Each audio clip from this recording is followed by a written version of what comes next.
think we're good to start, guys. Absolutely, lectures are much better live. My name's Brad Wind and I manage the Student Inquiry Service here. One of the fundamental questions we get at the Student Inquiry Service is how do you get in? How do you get into inquiry? And the metaphor of pathways is a good one, isn't it? I remember my family home had a pretty cool pathway up the front door, and my dad spent quite a bit of time manicuring it. He had azaleas on both sides, some cobblestones and some pretty good things on the way out to the front door, because that was the way that you wanted most people to come in through the front of the house. Having said that, there were some times when my sister and I came home late at night and it wasn't appropriate to go through the front door, and we'd go down the right-hand side of the house and sneak in through the side door. It was much quieter. It was a better way to get in. There was the other times when you would forget your keys, and if you went down the left-hand side of the house, you could actually get in through a window down that way, and that was the best way to get in. What I'd like to do, just for the next 15 minutes or so, is talk about the best ways for you to get into Macquarie University. So depending on your circumstances, there will be a best way, or some best ways, for you to have a go at getting into Macquarie University. First of all, there are a couple of principles that drive the admission process. There are two. We are testing applicants' aptitude for tertiary study, and we're also allowing them to compete for a place. The applications can either be through UAC or they can be direct to the university. And you know that the main pathway in for school leavers is UAC, and the main way that you compete for a place is on the basis of a number. And that's quite a brutal competition, isn't it? You either get the number that matches the cut-off and get offered a place, or you don't. There are other ways in, but the main way is via that number, the ATAR. So how do you make sure that you optimise a UAC application? I'm assuming quite a number of you probably already have an application in, and we need to think about how you optimise that application. So you've got your 9 preferences, and you've thought about what you're going to put in those 9 preferences. Our suggestion is always for you to put your dream course towards the top. So a lot of students or a lot of applicants will say, oh, I don't think I'm going to get that ATAR, I don't think I'll get the cut-off for this particular course, even though that's the one I love. But you may as well put it up there if you've got 9 preferences. And then you need to mix it up with a couple of realistic chances that you've got. So the way to do that is to look at what the cut-offs were last year for the courses that you're interested in, and for some of the ones that you might be able to meet the cut-off for, and include them in your list of 9 preferences. Does the order matter? Yes, it does, because they are preferences. We don't go out for dinner and ask for the vegetarian lasagna just because we think they've run out of steak. If we want the steak, we ask for it, and if there's none left, they tell us.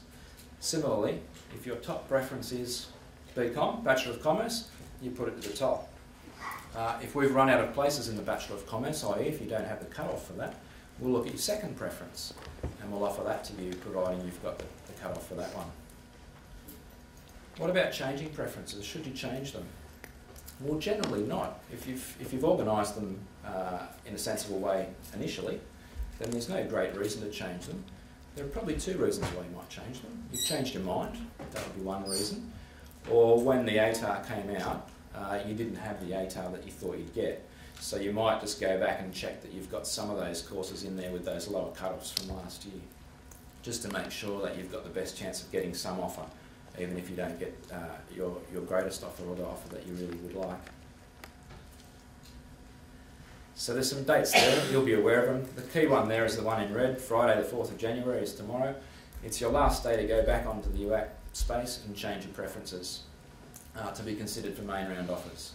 So it's a crucial date. Whatever you have locked in at midnight tomorrow night will be what's considered for main round offers.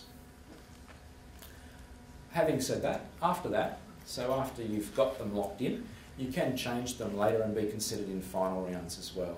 So it's not unusual for students to be offered more than one course and location in the various offer rounds. Macquarie will have some spaces left over in some courses in the late and final rounds. So if you don't get an offer in the main round, go back and have a look at your preferences and continue to change them around. Look at what we've got left and make some changes. So simply put your highest preferences at the top.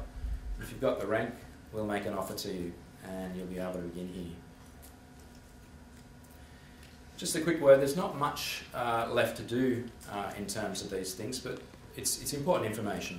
So there are some bonus schemes around disadvantage. One of them is educational access scheme. You still can make an educational access scheme application tomorrow via UAC. That's for students who've been disadvantaged during their high school year. That application won't be considered for main round, so it would be included in the later and final rounds. If you're successful, so if you can evidence that you were disadvantaged against the criteria that you list, then you would get 4 bonus points in that later or final round. The other one, the rural bonus scheme, is about where you live, and that's purely on postcode, so nothing you need to do. But if you are from a rural or remote area, then UAC on our behalf will be offering some bonus points to you as well. And then the other one is the bonus points based around academic advantage. So if you've excelled in some subjects in your HSC that relate to the courses that you're applying for, you'll get some bonus points as well. Now you can look at what they are. You don't need to do anything, but you can be aware of what they are by jumping onto our web, just doing a search for bonus points. You can put in what you got for history, you can put in the course that you're looking at, and it'll tell you how many bonus points you're getting. Now when you get your ATAR stays your ATAR, bonus points will be added in the background. So let's say you've got an ATAR of 80 and you make an application for the Bachelor of Commerce and the cut-off turns out to be 82 and we make an offer to you, that's because we've added some bonus points behind the scenes. Nothing you need to do, you just need to be aware that those things are going to happen. So pathways.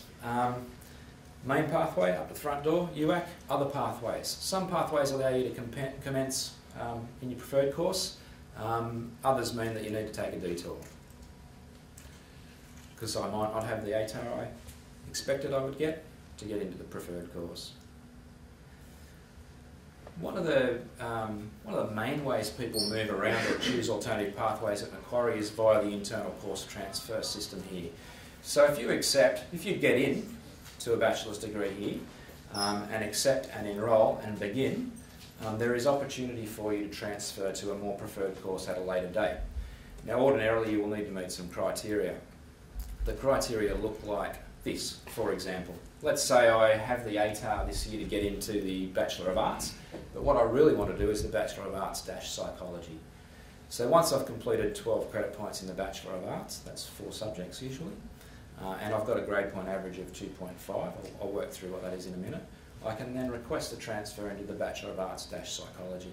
And there are transfer criteria like that for most of our courses here. So getting in is a big step. Once you're in here, there's opportunity for you to move around, either because you've changed your mind about what you want to study, or because in getting in, you've got plans to go to another course. Okay. Now, grade point average at Macquarie, 2 is a pass, 3 is a credit, and 4 is a distinction. So a grade point average of 2.5 would be 2 passes and 2 credits, and that would allow you to go to BA Psych. Okay. But keep in mind, once you're in, there's opportunity for you to move around. Other ways to get in. So I got my ATAR and it wasn't what I expected. It wasn't a good ATAR. One of the other things that I can do is apply as a non-award student. So I can apply just to do some undergraduate subjects. I have to pay for them. I won't get Commonwealth support for them because I'm not in a course yet. But once I've done 4 of those, I can then articulate to a number of courses, Commonwealth supported courses. For example, I do 4 subjects. I'm planning on doing a Bachelor of Commerce, so I choose 4 subjects and I pay for them. I do commerce kinds of subjects. I'm doing exactly the same subjects that the people in the Bachelor of Commerce are doing. After I've completed the 4 and met the criteria, I articulate into the Bachelor of Commerce with Commonwealth support, options for HEX help and all of those things. The study is exactly the same. The study that you do is not lost because it will come with you once you move across. The initial getting in part requires you to pay for those first 4 subjects. So non-award's a good option if you haven't got the ATAR to get in initially. The Centre for Open Education convened that application process. They're here today, so if you ask one of the red-shirted people, they can tell you where the Centre for Open Education are. Another option, open universities. If your desire is to do just online study, there's some great advantages doing online study. There are some disadvantages as well. There's not as much community, there's not as much campus fun. You don't get to come to the lovely Macquarie campus. But Open Universities Australia convenes some of our units, so we run some of our units through them. You can do them as single units, just as tasters, to check what you like, or you can do them as part of a Bachelor of Arts. Once you've done a couple of those units, so 4, you can articulate into a Bachelor of Arts North Ryde Macquarie as well. So you would need to do 4 units from Macquarie and pass those and then come into a Bachelor of Arts here. Enrolment for their first study period closes on the 10th of February, so it might be like a backstop option. If you haven't got anything after main round and final rounds passed, you may want to consider just sampling some tertiary study online with Open Universities. They're just at open.edu.au.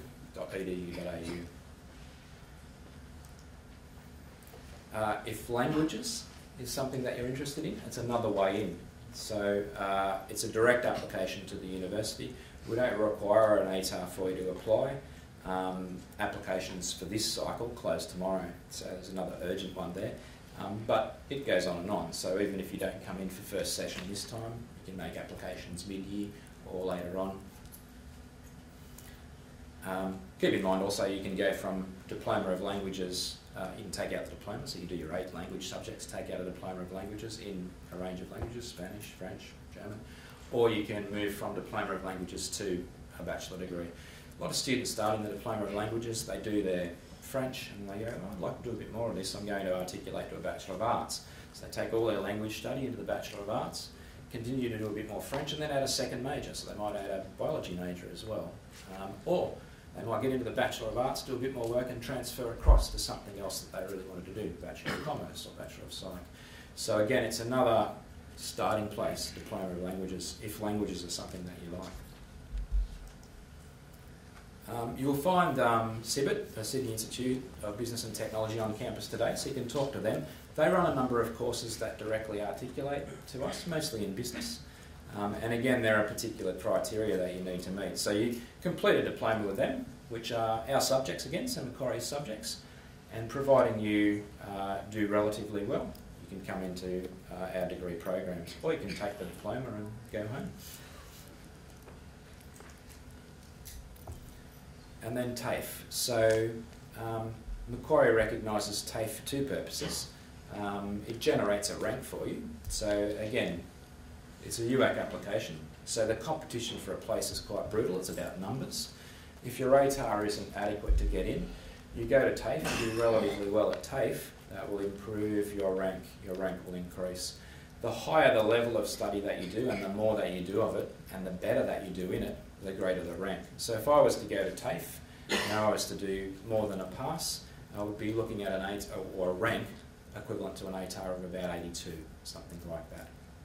So the better I do at TAFE, the better my rank.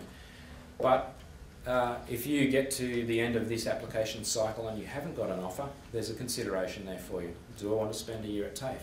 If I go into a year at TAFE and I align that study with something that I'd like to do at university, if I do well at TAFE, I have an opportunity to apply in the next year on the basis of that TAFE study.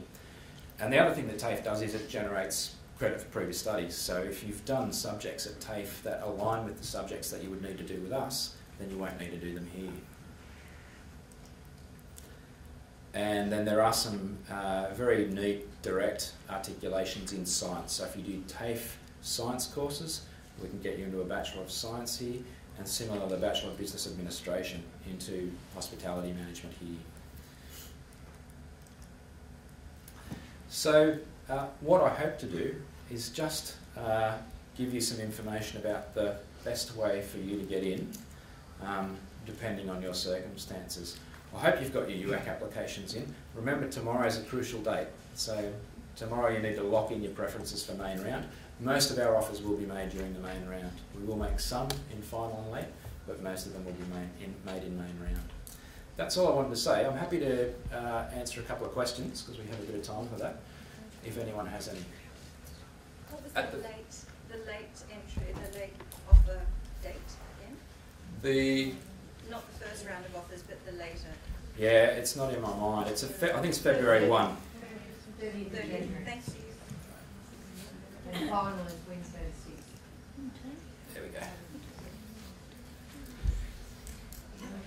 Any other questions? Oh, yep, thank you. Yeah, just going over the main round office, does the university ever, like say the ATAR for a Bachelor of Arts is 75? Yep. And they don't have, say they have 500 places. Do they ever reduce that ATAR before the main round office? No, so the main round, the ATAR calculation, or the number that's generated for main round, will represent the supply and demand. So it will represent the number of people that have requested that course and the quality of their rank and the number that we're offering. So the rank's actually telling you that we've got the number that we're shooting for in that round. Now in some cases we make a decision not to lower the ATAR for other reasons. So that's the aptitude part. So one of it's the competition for a place, the other part is aptitude for tertiary study. Having said that, in some courses, if we haven't filled our desirable numbers in main round, there will be vacancies in final and late.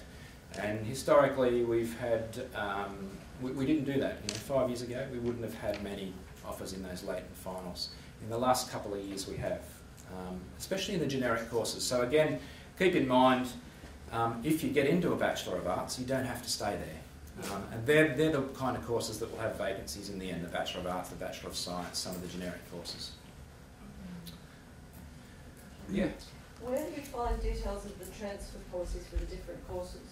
So absolutely, good question. Yeah, if you do a Google search, and you're after Macquarie information, just put MQ first. So if you do MQ, course transfer, you'll get it. It's there. If you want alternative pathways, MQ, alternative pathways, you'll get it. So you can go to our web and do the search, but if you're just doing a general Google search and you put the MQ at the front, it's pretty good. The figures for each. Yeah, absolutely. So you'll get to a landing page, and then there are a couple of tables there, and there's a big table. The SIBT, is that Sydney Institute of Business Technology? Technology. Yeah. Is that here? Yeah, absolutely. Sorry, good question. I should say that. It's located in the centre of the campus, actually. So it's on campus. They're a provider that teaches our units. Right. Yeah. So there's no first year that you do there for if you pay a certain amount of money, that then if you get sort of a certain level you can transfer in? You can. So you apply to SIBT direct to them, and you don't have Commonwealth support, so there's a fee to do that diploma with them.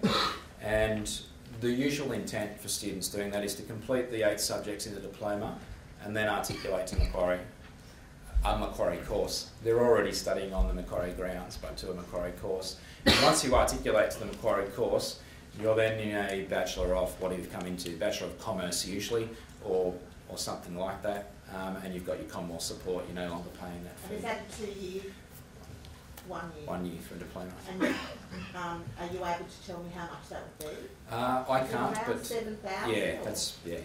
Right. Yeah, they're here, they're just at the bottom corner of the courtyard. Okay. But if you ask a red shirt person, they can lead you there. Yeah. What are the uni tests? If you don't get your ATAR, there was something in the book about you can... Absolutely, sit yeah. a test? Yeah, uni test. I haven't talked about it because it's finished, but we do run a uni test each year, which is a test for students who've experienced some disadvantage during their HSC. If you don't get the ATAR, it gives us another opportunity to do those two things, to look at aptitude and to look at a rank for competition. So there are a number of students who've sat a uni test. If they don't get an offer based on their ATAR, we'll then go and look at their uni test results. In future intake rounds, because you won't be a current school leaver, so if you don't begin this year, there's a similar test called a STAT test, a special tertiary admission test. So if you're here again next year going to this talk as a non-current school leaver, I'd be mentioning that. The STAT test is a multiple choice test, and it essentially gives you a rank to apply through UAC and replace your ATAR. The non-award and the language Yep. entries, do you just put them on your preferences? Do they- No, good question. They're direct applications. So, Diploma of Languages, do a search, MQ, Diploma of Languages, and you'll get to the application page. Non-award similar. If you do MQ non-award, you'll get to the application page. The coursework studies section are in E7B downstairs. They can talk to you about Diploma of Languages. The Centre for Open Education can talk to you about non-award, but they are online applications and they're direct to the university. And is there a I'll cut-off? go. Sorry, sorry. is there a cut-off for them? There are for some courses or some subjects if it's non-award. So if you've got an ATAR that's really low, then we won't permit you to do some courses. Usually we want 50, and some of the art subjects you can begin. So it's nice in the sense that sometimes people get low ATARs for a range of reasons. So if you get an opportunity to come and do one tertiary subject, you can prove to the rest of the university, or you can prove to the process that you can actually do it, and then we'll let you continue. Okay. I'll go to the red shirt lady. And the lowest ATAR is to be 75. What if you can get into another university? Can you transfer in a year's time? Absolutely, yeah. Yeah, good question. So like TAFE generates a rank. If you spend some time at another university and are successful, that will increase your rank for the next intake. And the principle is the higher the level of the study and the better that you do. So when you do the calculation on our behalf, ATAR's secondary level study, low weight after you've done tertiary level study. So if you've got an ATAR of 60 and you got into another university, you did a year of tertiary study there or half a year, and you're passing, that's where your rank's going to come from. So could you transfer within just half a year? You can't, only because of timing. So you do half a year at another university, your results aren't out in time for us to do the calculation. Yeah. And to the very back. With the uni test, with the results, is there a set cutoff or anything? No, the uni test is a mysterious tool. It tests aptitude in a couple of different areas, and an academic committee meets, looks at the results, and they match the aptitudes to the courses that the students are applying for. So in the uni test, the overall mark might be, might not be great, but the student might be excellent in the maths numeracy section, and so they might be made an offer in that kind of area, or similarly in the other way, humanities. So there are some formula, and there are obviously some considerations and some parameters, but they're not very visible to you, the applicant. Yeah. When was the uni test? Uni test was early in December. How did you find out about it? How did you really know about that? Uni test, it's just in our normal marketing material. It's for students who make an EAS application, so for an educational access scheme application, it's another tool for us to test aptitude for disadvantaged students. So you hadn't heard anything about it. That's good feedback to give. Yeah. Yeah. And there was a question just over here. Yeah. You said you can transfer from universities. Something like Notre Dame, that's actually known as a private university. Yeah. Can you transfer from Yeah, that? absolutely. So the test is whether it's AQF, Australian Qualifications Framework. Now they are. I can tell you they are. They are. But it is an important check if you go somewhere else and you're at a private institution. Australian Qualifications Framework is what you're looking for. A couple more. We're up to keep going. Yep. Yeah, you mentioned that you could get bonus points for academic advantages if you've done well in one particular subject that is related to the course that you want to get into. What sort of mark would you have had to have got in your HSC to qualify for that academic advantage, and how many bonus points? Yeah, they're not enormous. So in some of those higher bands, you can get up to 5 points, and they can accumulate up to 5. So if you've got in one of those really high bands in English, you might get 3 or 4 just on that basis, and then you might have something else in history as well to get you up to 5. So in terms of academic advantage, you can get 5 in total. The tables are quite complex, so I haven't got many examples in my mind. Again, if you go to the web, there's a calculator there, so you can just put in the course that you're interested in, and it'll tell you all the bonus points for that particular course. Or you can do it the other way, you can put in what you got for ancient history, and it'll tell you how that applies to the courses. So there's a table there. Would there be anyone here today who could ask about that? Yeah, absolutely. So down the bottom level, on this wall, where are we? Yeah, on this wall. I can't think of the room number, but if you ask a red-shirted person, yeah. Thanks. You've applied for the EAC and also done the uni test. Are they bonus points and additional bonus points, or does it all just meld together? Yeah, so the chronology of that is EAS, I'm successful for EAS, I get my 4 bonus points. Do I get a main round offer? Yes, I get a main round offer on that basis. Don't worry about uni test. Don't get a main round offer? Let's have a look at uni test. So uni test is your backup. Looked at it first main round or later? Main round, yeah. No worries.